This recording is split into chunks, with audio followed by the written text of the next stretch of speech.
Baik, Assalamualaikum warahmatullahi wabarakatuh. Perkenalkan, saya Muhammad Rizky Aditya dengan NIM 1D018-041. Di sini saya akan mempresentasikan aplikasi TI Lawah. Di sini kontribusi saya membuat tampilan utamanya ini dan menampilkan semua surah dalam Al-Quran beserta semua ayatnya dan sampai audionya, pemutaran audionya. Yang pertama, untuk struktur projectnya, di sini ada asetnya berupa audio surah Al-Fatihah. Untuk percobaan, karena audio di aplikasi ini diputar secara manual, jadi audio dimasukkan manual. Kemudian database-nya ada Hafiz.db, yang dimana database ini berisi pertama tabel Quran ID yang berisi seluruh data ayat dalam Al-Quran, teksnya, nomor halaman, nomor ayat, nomor surah, nomor juz, serta artinya dalam bahasa Indonesia. Dan ada tabel surah name. Tabel ini berisi seluruh nama surah dan jumlah ayatnya. Kemudian di sini ada aset font, icon dan gambarnya. Kemudian ada tab spec.yaml yang berisi daftar aset yang digunakan dan dependensinya. Kemudian untuk yang pertama, halaman main.dar-nya, di sini judul nama aplikasinya. Kemudian untuk home screen-nya, memanggil kelas home screen yang diimport dari screen home screen ini. Di sini terdapat tulisan selamat datang, dan untuk selamat datang yang ini, dan untuk bodinya memanggil kelas body yang diimport dari ini. Nah, di kelas body ini pertama dari yang saya kerjakan ada list surah, nama surah name yang berisi seluruh nama surah akan ditampilkan. Kemudian ada DB helper. Di sini DB helper ini berfungsi untuk koneksi ke database-nya. Nah, di sini ada ini untuk terkoneksi ke database-nya. Ini nama database-nya. Kemudian database-nya diambil dari aset database, dan ada fungsi feature untuk mengambil surah, dan ada feature yang mengembalikan list ayat, mengambil nama-nama ayat. Sini query-nya kemudian dikembalikan dalam bentuk map, dalam bentuk list yang map sebelumnya. Kemudian lanjut ke body tadi, ini list yang menyimpan nama surahnya. Kemudian di init state-nya dipanggil fungsi get data, yang dimana ini akan memanggil surahnya. Kemudian untuk tampilannya di sini yang pertama ada title with underline ini, kemudian kontainer yang berisi ini nama surah yang telah dibaca, dan ada untuk nama surah ini akan ditampilkan melalui list view builder ini, dan semua nanti nama surahnya akan ditampilkan seperti ini dari array data ini. Kemudian ditampilkan sesuai indeksnya, yang ditampilkan ID surahnya dan nama surahnya. Ini akan metode push, yang dimana maksudnya ketika diklik akan berpindah ke halaman show murotal per ayat ini. Show murotal per ayat ini, sebelumnya saya tunjukkan dulu yang dipanggil dari murotal ini. Ada ini kelas show murotal per ayat yang dipanggil tadi. Ini meminta parameter ID surah, nama surah, dan ayat target. Ini ID surahnya, nomor surah, ini nama surah, dan ini target ayat yang telah dibaca. Kemudian di sini ada lagi DB helpernya. Kemudian ada list ayat yang berfungsi menyimpan data seluruh ayatnya, katanya di surah Al-Baqarah ini. Kemudian di sini ada audio player. Audio player ini berfungsi untuk memutar audio, dan audio choose ini menyimpan state audionya. Kemudian di init state-nya dipanggil fungsi get data untuk memanggil ayatnya sesuai dengan jumlah surah, sesuai dengan ID surahnya. Kemudian audio player-nya diinisialisasi seperti ini, dan audio change-nya juga.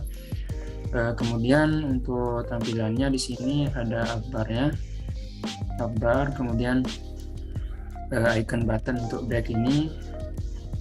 Kemudian ada list view builder untuk menampilkan seluruh ayat ya dari surah yang dipilih. Kemudian sini dibungkusnya auto scroll tab untuk auto scrollnya. Kemudian untuk child-nya yang dipanggil adalah ayat card, dengan mengirim beberapa parameter. Ini ayat card ini sendiri adalah card dari setiap ayat ini, yang dimana diambil dari komponen ayat card.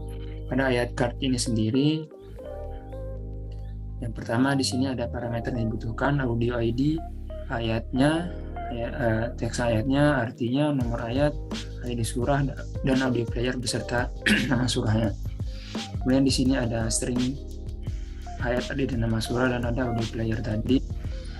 Kemudian ini Arabic number untuk mengkonversi nomor ayat dalam bahasa Arab. Kemudian ini untuk ayat terakhir dibaca. Kemudian untuk audionya, player state, diinisiasi player state untuk mengetahui kondisi audionya apakah sedang diputar atau di pause. Ini sini ada boolean untuk menentukan apakah audio sedang putar atau sedang di pause. Ini icon data untuk icon dari ini. Ketika diklik maka akan berubah ikonnya. Kemudian di ini state-nya, di sini ada widget audio player, one player state change. Ketika status audionya berubah maka akan disimpan secara real time melalui set string ini. Kemudian jika audio selesai diputar maka playing ini menyimpan ID audio sedang diputar, maka akan menjadi null. Kemudian menandai ayat yang sedang diputar. Di sini ada fungsi press audionya untuk menentukan jika ada ayat yang diputar. Jika tidak ada ayat yang sedang diputar maka putar audionya. Jika sedang ada yang diputar maka pause audio sebelumnya. Dan jika kondisi di ayat ini maka akan langsung diputar audionya. Di sini fungsi reset button untuk mereset tidak ada audio yang diputar. Kemudian play audionya ini await dari audio chatnya di loop, karena aplikasi ini ditujukan untuk menghafal, maka audio setiap ayat ini akan otomatis diputar berulang-ulang. Karena itu digunakan fungsi loop, dan audionya diambil dari aset audio sesuai dengan audio ID dari ayat cardnya ini. Kemudian setelah diputar akan di-state, variable playing ini akan menyimpan ID audio sedang diputar. Playing ini sendiri berasal dari file constant ini. Di sini menyimpan beberapa variabel yang saya gunakan secara global. Kemudian sini untuk tampilannya sendiri ada border untuk ini dari sini, kemudian ada marginnya, padding, dan ada kolom. Kemudian dalam kolom ini lagi ada row untuk tombolnya. Dan di sini yang pertama ada memanggil nomor ayat, nomor surah terlebih dahulu, kemudian titik 2, kemudian titik nomor ayat, kemudian ada bordernya. Kemudian untuk icon button untuk play ini sendiri, sini jika audio yang sedang berputar sama dengan audio ayat ini, maka akan berubah menjadi icon indeks ke 0 ketika indeks ke 1. Ini warnanya, paddingnya. Kemudian sini ketika diklik akan memanggil fungsi proses audio tadi. Kemudian ini untuk icon-icon selanjutnya. Nah, di sini terlihat beberapa komponen-komponen lain seperti untuk menampilkan artinya, dan ini untuk menampilkan ayatnya beserta nomor ayatnya. Ya, kita coba untuk audionya.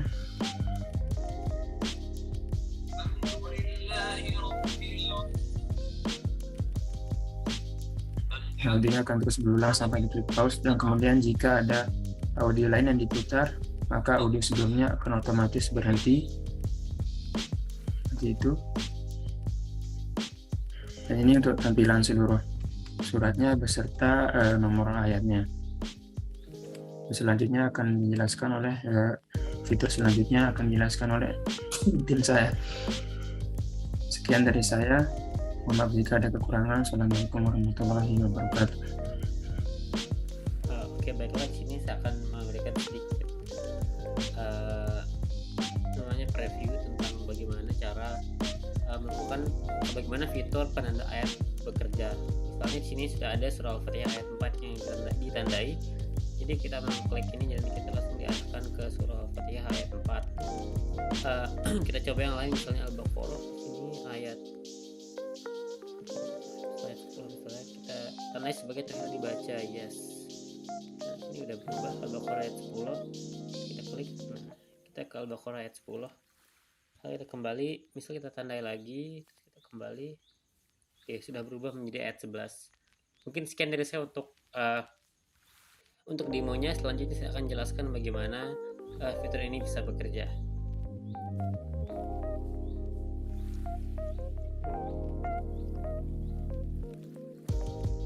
Baiklah, di sini saya akan menjelaskan tentang kontribusi saya. Di sini saya membuat fitur penanda ayat dan auto scroll dalam proyek ini.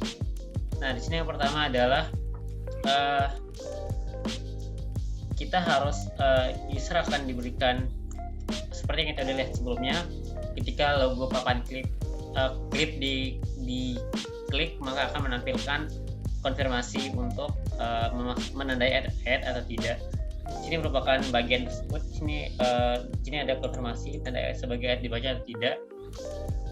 Jika iya, maka akan dilanjutkan dengan memanggil fungsi save ayat dan set state dan get recent. Nah, setelah fungsi save ayat ini yaitu fungsi untuk memasukkan data ayat yang ditandai ke dalam share preference. Jadi data ayat yang ditandai tidak disimpan dalam database, tapi disimpan dalam share preference. Yang disimpan yaitu adalah ID surah, nama surah, dan ID ayat. Nah, kemudian sini ada get recent untuk mengupdate data ayat terbaru dari share preference. Nah, selanjutnya ketika ayat ini sudah ditandai, maka ayat ini akan ditampilkan di home screen. Nah, caranya adalah di sini ada di inisialisasi dulu. Kalau memang pertama kali dibuka dan belum ada ayat-ayat yang ditandai, maka diinisialisasi sebagai nilai ayatnya 1, nilai surahnya 1, dan nama surahnya Al-Fatihah. Nah, kemudian ada get recent di sini untuk memanggil data dari share preference seperti data ayat, data surah, dan data nama surah. Kemudian di set state untuk merefresh halaman tersebut.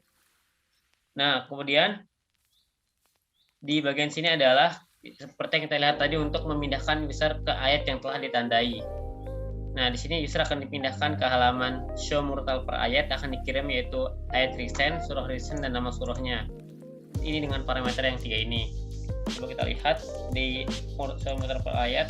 Nah di sini disimpan ID surah, nama surah, dan yang telah dikirim. Nah, di sini kita mempunyai sini ada scroll controller, auto scroll controller, yaitu library atau package yang kita gunakan untuk melakukan auto scroll ke ayat yang sudah ditandai. Terus sini ada widget ayat target, jika lebih dari 0 maka dia scroll to index tertentu. Di sini merupakan untuk scroll to index tertentu.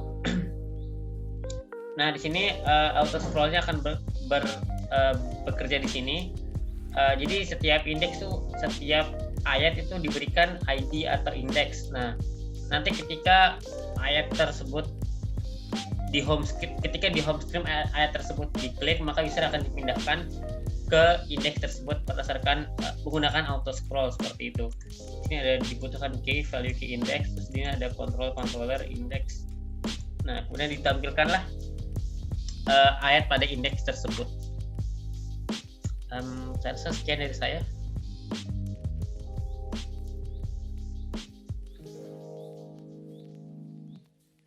Oke, saya akan melanjutkan presentasi dari teman saya. Tentang saya share screen terlebih dahulu ya.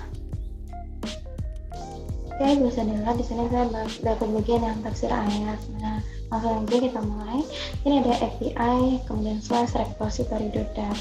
Nah, fungsinya di sini adalah untuk mengambil data dari API yang kita gunakan.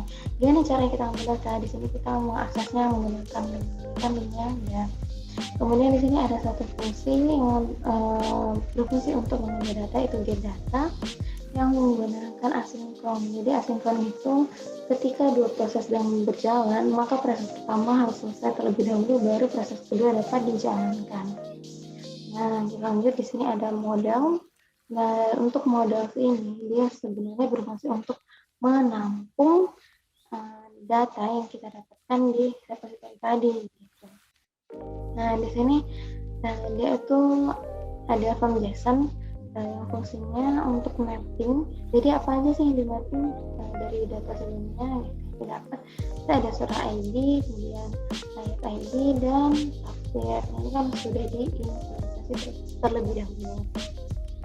Dan kita lanjut. Nah, untuk ayat card ini, ayat card itu fungsinya adalah untuk membuat tampilan pada aplikasi kita itu berbentuk card. Jadi masing-masing itu cardnya satu kayak gitu. Nah, lanjut kita ke ini tafsir home. Jadi di sini dia membuat UI dari tampilan si tafsir ini. Jadi di sini adalah dua kelas. Yang pertama ada kelas utama, yaitu dia mengexpand stateful widget. Stateful widget ini maksudnya widget yang dinamis, jadi bisa mengubah value-nya. Kemudian lanjut di kedua kelasnya itu ada tafsir state. Dia mengexpand kelas tafsir tadi. Apa aja sih isinya? Sini dia menjelaskan mengambil data dan masih sama asinkron. Lanjut lagi dia mengoverride. Nah, di sini ada dua override. Override yang pertama dia ada mengoverride init state. Jadi dia mengoverride si kelas init state ini. Apa sih init state itu? Init state itu adalah state awal atau state yang harus dijalankan terlebih dahulu ketika kita mau melakukan suatu proses di aplikasi. Kemudian yang kedua, sini dia mengoverride kontennya apa aja sih. Pertama di sini ada tab bar yang itu build template. Jadi kita udah buat nih bawah. Nah, di build tab bar ini dia untuk membuat bar di atas gitu. Nah, barnya itu nanti kita kasih title, isinya itu tafsir singkat gitu. Kemudian lanjut di sini untuk apa aja isi bodinya. Jadi di isi bodi itu ada dua. Yang pertama di sini dia childnya kolom. Ingat kalau kolom itu dia jadi ke bawah gitu. Tampilannya ke bawah nggak ke samping. Jadi isinya pertama di sini ada widget surah yang widget text. Widget text ini dia menampilkan nama surah sama nomor ayat. Yang kedua ada widget padding, dia memberikan jarak untuk teks awal ke teks selanjutnya. Nah, di dalam padding ini ada widget lagi, widget text yang berisi tafsir tadi. Jadi dia mengambil data tafsir yang udah kita ambil tadi. Itu aja dari saya. Terima kasih.